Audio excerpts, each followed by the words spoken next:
Hello world, Satonic here, back with your weekly hacking news roundup. First up, wondering why your internet is a bit slow? Well, that box under your TV might have something to do with it. Korean police have announced that they've arrested the CEO and 5 employees of a company that manufactures satellite receivers, set-top boxes, the kinds that decode the signal coming from a satellite dish for your TV.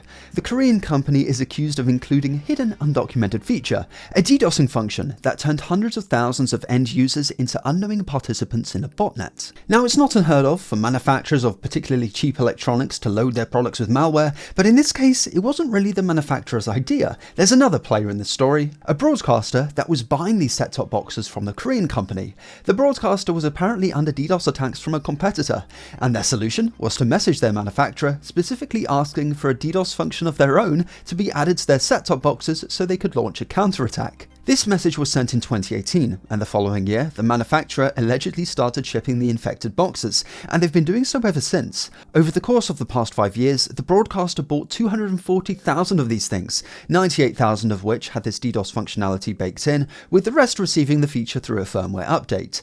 It wasn't until Interpol tipped off Korean authorities that an investigation was launched, culminating in the 6 arrests and seizure of 6.1 billion Korean won, roughly $4.3 million, which is now considered the proceeds of cybercrime, because of course, they asked us to do it isn't much of a defense.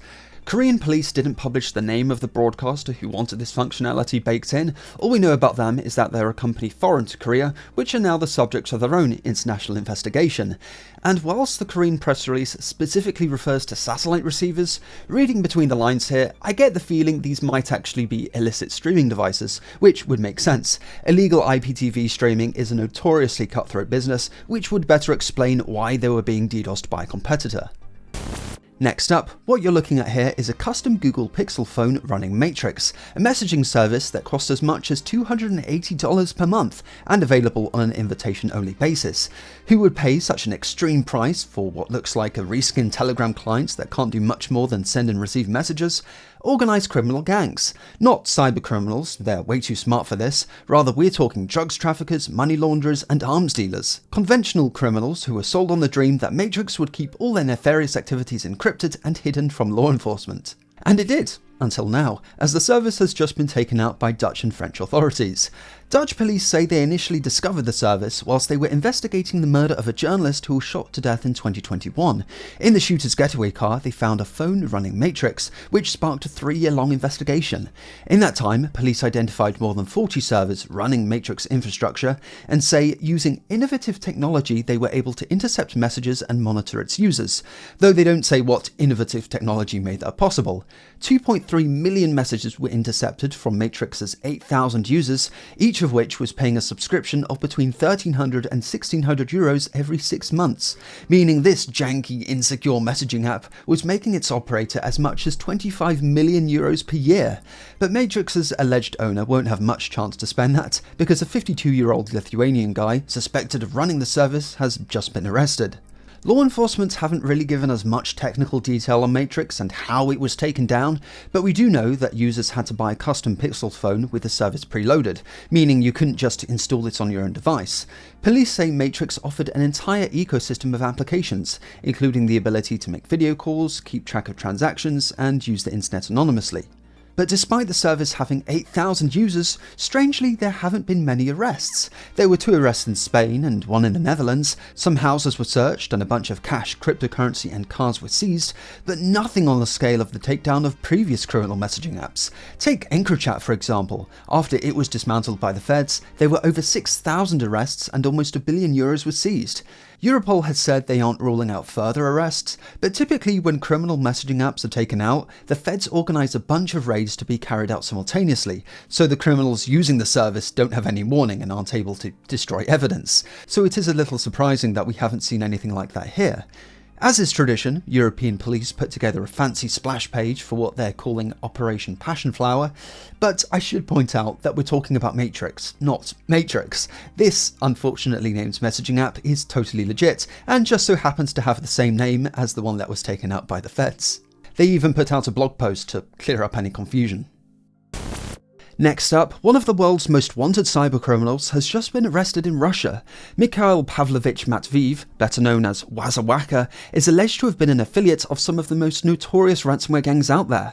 Affiliates, of course, don't create the ransomware themselves, rather they're tasked with hacking into organizations and deploying it. And according to a report by cybersecurity company ProDraft, Wazawaka led a team of 6 hackers for hire, which carried out some pretty spicy ransomware attacks. The most famous one he is alleged to be linked to is the 2021 attack on Washington, D.C.'s police department. The hackers stole 250 gigabytes of unencrypted data, including information on undercover informants, and threatened to leak it all.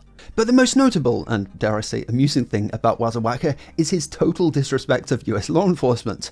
When he made it onto the Fed's most wanted list, his response was to see it as a kind of champagne moment. Leaked chat messages show just how much this made him smile, and said that his fellow cybercriminals were all calling to congratulate him. He even posted a photo of a t-shirt he had made specially for the occasion. For him, this was a mark of honor.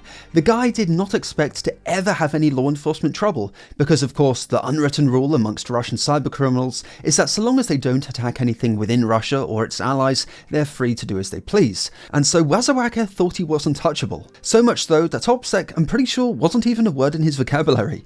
He often posted videos of himself just talking to the camera. In this one, he's sitting in his fancy car, singing German techno music and wishing his followers a happy holiday.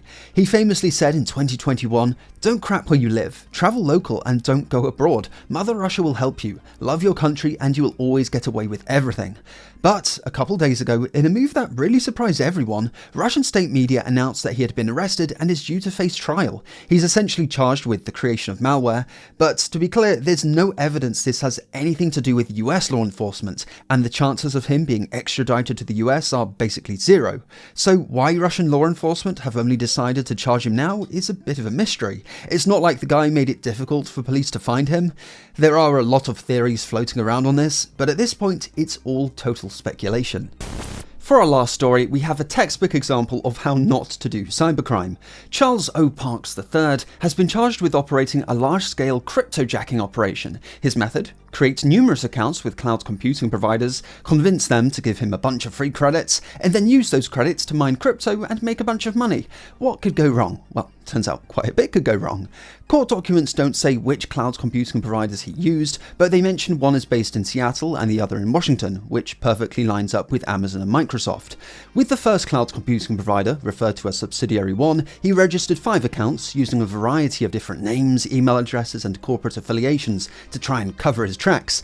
But herein lies the major OPSEC screw-up. Some of those emails he used were linked to 2 companies registered in his name, Multimillionaire LLC and CP30 LLC, both of which have public websites that link to his LinkedIn profile, and even a YouTube channel on health and wellness, where he discusses how you can align your chakras and such things.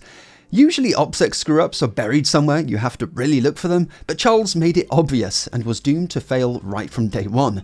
But amusingly, he registered those 5 accounts using a VPN, as if that was going to save him. Court docs go on to say that he tricked and defrauded the cloud providers into giving him free compute credits and deferred billing, and when they pressed him on questionable usage and unpaid invoices, he simply ignored them. All the while, he was using that cloud compute power to mine Ethereum, Litecoin, and Monero. In total, from the 2 cloud providers, he stole over $3.5 million in compute credits. It's a large number, though many cloud computing providers offer generous amounts of free credits to startups, so that might have played a role here.